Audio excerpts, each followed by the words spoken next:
Talk about the topic on the screen there, but I've got a little bit of a problem in that I don't actually know how to pronounce it correctly. I've surveyed a few people, and some people say PaaS for this PaaS word. Talking to my colleagues in America, they tend to say PaaS. And then there's the very Aussie way of saying it, PaaS. Get your PaaS into gear, love. I personally prefer PaaS. So you're going to get to see pictures of donkeys for the rest of my slide deck, which I personally think is better than pictures of asses, but, you know, each to their own. So today I'm going to give you just a really quick intro to what PaaS is, and then a bit of an intro to OpenShift. That's just to set the scene. I really like to spend most of the time doing a demo and addressing any questions. But before I go any further, I'd like to just find out a little bit about you guys. So I'm assuming that everyone here is a technical kind of person who understands the terminal and Git. Is that a pretty safe assumption? No, I write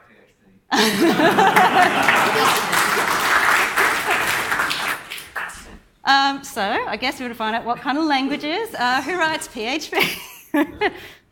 Yeah, anyone else willing to admit it? A few, okay. Pythonistas, Python people, a few. Perl. Yeah, what about Java? No? A few. C, C++, .NET, Assembler, something else? Okay, so a pretty good range of things. So what's this PaaS thing anyway that I'm talking about? So PaaS stands for Platform as a Service, and as all the other as a service acronyms are, it's talking about cloud computing as a resource over the network, usually the internet. So the resource in this case is an application platform. So what does that mean? It's a platform that may include things such as the web server, the programming language, runtime, say databases, dev tools like cron or your CI server. Basically everything other than your code and its data can be part of the platform. Of course, PaaS isn't the only thing in the cloud. A lot of the time when I go around and start talking about PaaS, people say, oh yeah, EC2. No, EC2 is infrastructure as a service, so that's one layer below, and that's things such as your servers, your VMs, storage, networking services, the infrastructure level. Then we also have software as a service, of course, the most prominent example being webmail, like Gmail or Yahoo, but also things like games, CRM systems, and the like. So one way you can look at this is it's a bit of a sandwich, I guess, different layers of abstraction. So you've got your infrastructure level at the bottom. If you buy infrastructure as a service, you're going to have to still set up those servers, put an operating system on them and whatnot. The next level up is your platform as a service. So that's going to give you all of that type of configuration already for free. And then the level on top of that, of course, your SaaS. So if you're using someone else's software then on the web, then you're using SaaS. And you can layer these things on top of each other, but of course you don't necessarily have to. So why bother with all these complicated acronyms? Well, there's quite a few advantages. I think the big one for developers is focusing on your code rather than the config. You know, we're not sysadmins. We don't want to spend all day in config files trying to figure out what's wrong with the web server. This kind of abstracts all of that kind of thing away. Also speed. If you can deploy quickly, you can redeploy quickly. You can iterate, all that good agile stuff, and keep improving your product. You have a fast cycle time. Also, it's just convenient. It depends on the individual PaaS you're using, but with a lot of them, deployment is as simple as a git push. And it's something that's already part of developer workflows, it's something that's quite familiar. Also scalability. Again, it depends a little bit on the PaaS that you use, but scalability is something the platform often will handle for you automatically. So you can start some app and just start small, push it out there, and then when all of a sudden you're getting 1 million hits a day, it can scale up without you having to worry about it or even having to have thought about that in advance. Also efficiency, rather than going and buying all your own servers and then only using a small part of the capacity. If you're sharing, obviously it's a more efficient system. And also using the system, the platform itself can know if no one's actually touching your app and idle it down. And then finally, the polyglot capabilities. So, I mean, you're probably well versed in a particular stack that you like to use, but hey, what about if you wanted to just try running your app on some other stack, or just try out another stack to see what it's like? Using a PaaS makes that really easy. All the config's done for you, so you can just quickly get something up and running and try it out. So Red Hat's PaaS is called OpenShift. It's open source, written in Ruby mostly, and yeah, available for contributions. So OpenShift actually is a term for 3 different projects though. So we've got OpenShift Origin, which is the upstream. So that's where you can get in, you can grab that code and run your very own private cloud platform, do whatever you want with it. We also have OpenShift Online, which runs on Amazon. So that's our public solution. So you can go on there, anyone can sign up for free and run 3 free apps in the cloud.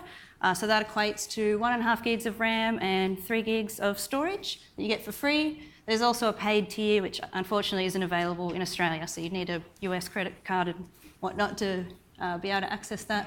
And then finally, there's OpenShift Enterprise. So if you're a big company and you want Red Hat's help to run a cloud privately, yep, there's a solution for that. So how does it work? I'm going to steal a pretty diagram that someone else made to help with this, because this gives a pretty nice overview. So we've got, we start at the top. So it runs on RHEL, Red Hat Enterprise Linux. So this is enterprise grade stuff. It can run in all sorts of different environments, as you can see there. And we have our various RHEL nodes where the applications reside, and also our broker. And there's a RESTful API you can use if you want to contact that broker directly, as well as other tools available. And so inside those nodes, we have gears. So this isn't an LXC-based system like some of the others. These containers are secured with C groups and SE Linux. So that's how they do the containerization. And yeah, high density, of course, comes along with that model. So in terms of the developer workflow, so you create your application your usual way. There's plugins for Eclipse, and more recently IntelliJ has added some things, but most people just prefer to use the command line. So you create your application, spin something up. You create a gear in the cloud, so that's our term for the container, and inside that container you have cartridges. So cartridges are the actual application components. So they've got some examples there: Java, PHP, Python, Ruby. The 3 main databases are MySQL, Postgres, and Mongo. And other notable things that aren't there, Node.js is supported. I think that's the main built-in one. But because it's all open source, there's anything you can think of. Someone's probably already built a cartridge for it. And there's also the custom cartridge for you to do your own things that way as well. So you do your code, do a git push, and just push it onto the platform. It's as simple as that. And yeah, there's some extra tools to help you out. So, support for Maven, for Java builds, and of course JBoss and all the enterprise grade stuff that goes along with that. Jenkins you can add with a click of a button, and yeah, of course, Apache. And then the auto scaling. So I think everything other than the custom cartridge can scale by default, as long as you create it as a scalable cartridge to start off with, and that's using HA proxy to load balance across your different gears. Where am I? Here we go. So we've gone there. All right, that's the theory. Let's have a bit of a look at it. So I've got a demo. I'm going to make a Java app. Sorry about that for every other language group in here. And it takes around about a minute to a minute and a half for Java, maybe about 50 seconds if it's Ruby or PHP. So to fill in that time, I've got a bit of a game. Has anyone heard of Minute to Win It? Yes? No? Okay. Well, I'm going to need 2 volunteers, and yes, you will win a prize. Can I get some volunteers? Come on, don't let me be the only one at the front. All right, 1 and 2. All right, sweet. So there's a Minute to Win It challenge called Hanky Panky. Is this a code of conduct? No code of conduct violation. All right, so the rules are you have as long as it takes, and it's normally a minute. In this case, it's going to be you'll be racing OpenShift, and you have to take every tissue out of the box individually with one hand. Where's the opening the box? Yeah, so you can open the box in advance. Yeah, you can open the box. All right, and we're going to race and see. So normally it's 160 tissues. These ones have 224. But this will take more than a minute, so it evens out. All right, so are you ready? False start. And all right, go. I'm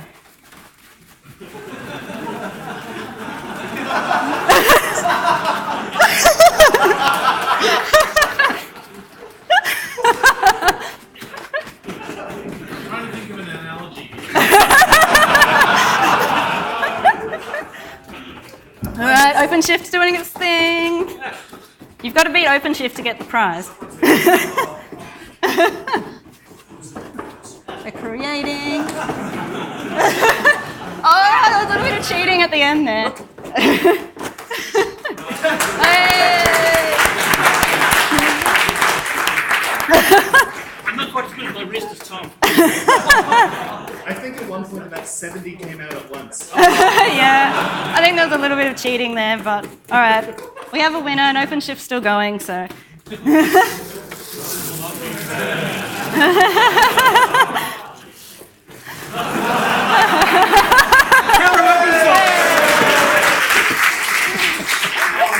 Here you go.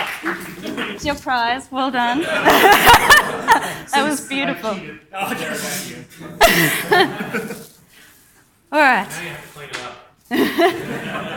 Good thing there's a break next. All right, so OpenShift is doing its thing. As you can see, command line tool is called RHC. It's a Ruby gem, so you need Ruby and Git installed, and you just go gem install RHC. And then creating an application is just simple as app create. I gave it a name. So I'm using one of the JBoss demo applications, which is called Greeter, but I've modified it slightly to do insults instead of normal greetings. So the command was just do that, and then the name of the cartridge I want, which is JBoss. And scaling, no, because I haven't added that option. So as you can see, so the broker went, it found me a gear, it set up DNS, and now it's given me some details. I've got the URL of my new app, and that's the kind of standard form. You set a domain when you sign up, so my domain is codemiller1, and then it's your app name -that.rhcloud.com. You've got SSH details, and your Git clone is done automatically for you. So if we now go and have a look in there, see, so by default, this is what you get for a Java app. You've got a POM, you've got a .OpenShift directory, which is where all the OpenShift config is, and you've got a deployments directory, so you can just drop binaries in there if you want, just to chuck your WAR file in there, but you've also got source, so we can put the source and it'll be built with Maven. So in .OpenShift, we've got a few things. So marker files, it's just a way of setting things, like if you want, for instance, hot deployment, you just add a file in there. Extra config, so that's the JBoss config if you want to alter it, and action hooks, so you can add scripts in there to do various things during the application lifecycle if you wish to. So I'm going to set up a greeter app to run on OpenShift. So to do that, just copying the source across and the POM. The POM is going to need to be edited slightly. Oh, this is a bit messed up. This is a recording, so, all right, never mind, that might not work. Anyway, basically all it was adding an OpenShift profile, for those that do know Maven and Java, at the bottom. So that was the only change to make there. So if I add those, type really fast.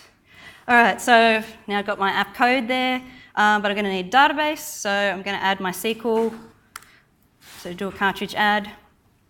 So to be fair, I didn't speed up that first part. That really was how long it took to create the application, but these bits I have sped up.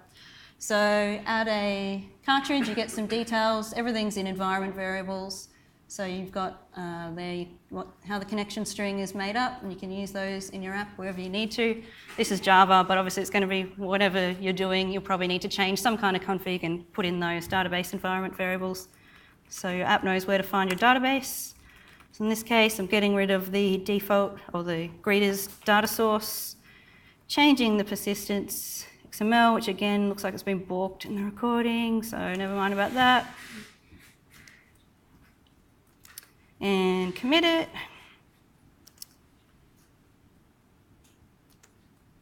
Go. Right, now let's say I want to build my app on Jenkins and then have it sync across when it's done if the build is successful. So to do that, I'm going to add the Jenkins application. And while that's doing its thing, I might just show you over here. So this is what you get out of the box when you build a Java app. So it's just a standard hello world kind of page. And when you add Jenkins, you just get, as you expect, regular Jenkins there, and when you do a push then you'll see your app building before it syncs across. So now I've got Jenkins.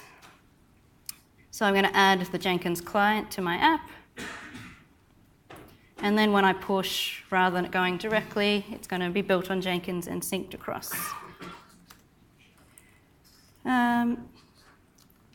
So add that and commit it. So I haven't done a push yet. That's obviously takes a bit longer, so that's why I'm doing everything all in one. Another thing you can do that's a more recent feature is keeping deployments. So you can easily roll back to previous versions that you've pushed. So I'm configuring it there to keep the last 5 deployments. And now I'm going to finally do the push and push all that code. And when you do that, you see it executing all the different things in the build lifecycle. And so it's because I've added Jenkins, scheduling it on Jenkins until it's successful, and then there's our code. So you can see the app. Here's the app, although I've added obviously a donkey and some greetings. So if I add a name, I'm going to get, ooh, okay, that's not good. Okay, I might not have network connectivity. Anyway, trust me, it insults you.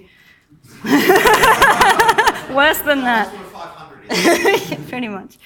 Okay, so now I'm able to do a deployment list. So now I've got more than one deployment, so I could easily, very quickly roll back. Welcome to the madhouse.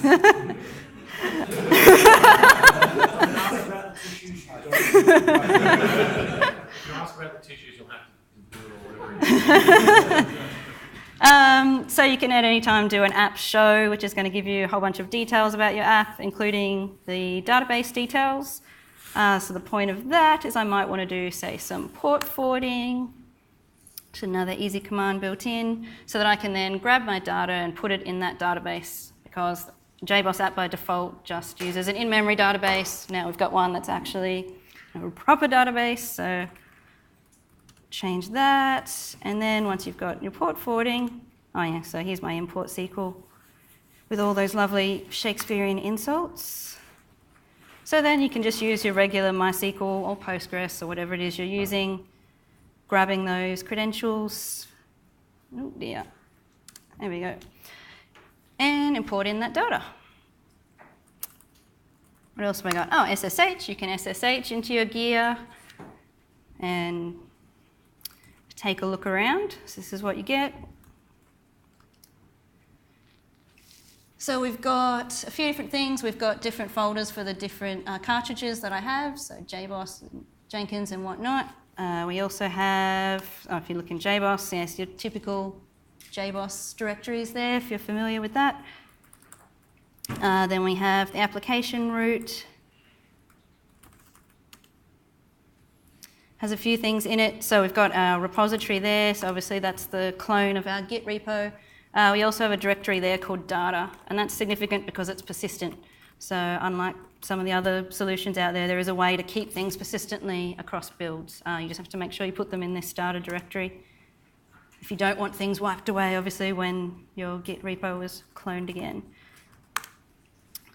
So we've got SSH. So very quickly, don't know how I'm going for time. Chris, do I have long? 5-ish minutes. 5 minutes? Okay, so quickly finish this off. All right, so deleting the apps, again, just another RHC command. And now just to quickly show you a scalable app. So Ruby that scales using Ruby 1.9, and it's as simple as adding -s. So I want it to be a scalable app. And then now, of course, we have scaling, yes. And I have sped this up, but yeah, I think it was about 50 seconds to spin that up here on my hotspot. Okay, so once I've got that, the next step, so normally this is auto. You wouldn't need to do anything. If you get enough traffic on your site, there's an algorithm that will automatically scale up for you. But to actually demo that, that recording's done weird things, but anyway, all you do is add a disable auto-scaling marker file. So just literally touch the file and then add it with Git. And push that, Git mid and push. I think it's like in the word wrapping.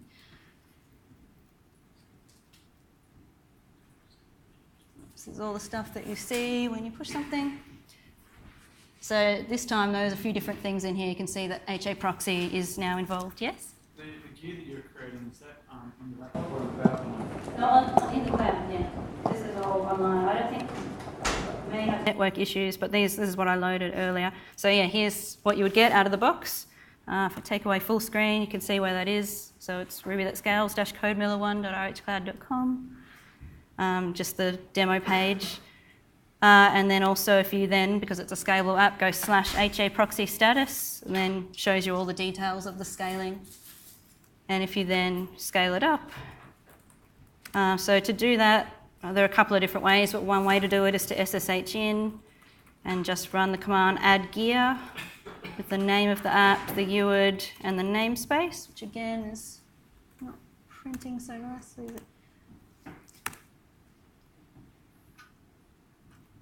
If we do that, and then do an RHC app show, it shows that now we've got 2 gears. So it's scaled up and now balancing the load between the 2 instances. So I said that out of the box you get 3 gears for free. So this is the web console for OpenShift Online. So if you go to OpenShift.com and go sign up and then sign in, you'll get something like this, although probably with no applications. So I'm using 2 out of my 3 gears. So Jenkins is taking one up. I've got this insult greeter app, which you can see the cartridges. It's got JBoss and MySQL. If this was a scalable app, MySQL would obviously have to be in another gear, because when you have a second instance, you need to be able to share the database. Obviously, you don't want a copy of it. So with 3 free gears, obviously you can't use Jenkins and have a scalable app. We would have nowhere to scale. So this gives you some functionality you can do through here. So you can add apps this way if you prefer, rather than the command line and delete things and whatnot. But yeah, the command line definitely has the full functionality. But some people like the GUI approach instead. And I think that's most of what I wanted to demo, but does anyone have any other questions? Yeah? Okay, so scaling when it comes to database, when you're scaling your Ruby code, I think that's easy to export service. How does the scaling happen on MySQL? It doesn't. It's not a feature we have yet. Okay. I don't think they're working on it, but yeah, well, we don't scale the database as yet. You can only have a bigger gear, so you can. We have different sizes of gears, so there's small, medium, and large. Large, I think, is 2 gig from memory. So yeah, all you can do is get bigger at this stage for the database tier. What do you use to define the containers? Do you use something like Buffer Chef or something on your own? What's behind it? Nothing containers, the cartridges. As in, how do you build one, or? What do you use to? Do you use like some sort of image-specific language to define them? What does it look like? Okay, that's probably a bigger question that I have time to answer comprehensively, but yeah, there's some YAML files you need to have, a few different bits and bobs. It's all open source, so if you're really interested in that side, I'd recommend going to the OpenShift Origin site, because you can look at all the pieces that run this. Do you have a contribution? No, it's just all capital me, okay. Yeah, you can definitely make your own cartridges. It's not as hard as you may think, I don't know. There's one other bit. Most of the cartridges at the end of the day are just using RPMs. So they're using the same versions of Perl, Python, Ruby, etc. that are Red Hat installed. So you can run your applications outside of OpenShift as easy as you run them within. One thing OpenShift's given Red Hat is much newer versions of Perl, Python, Ruby, MySQL, Postgres to play with. You're not restricted to our stock standard RHEL releases. Right. That looks like it. So everyone please thank Katie.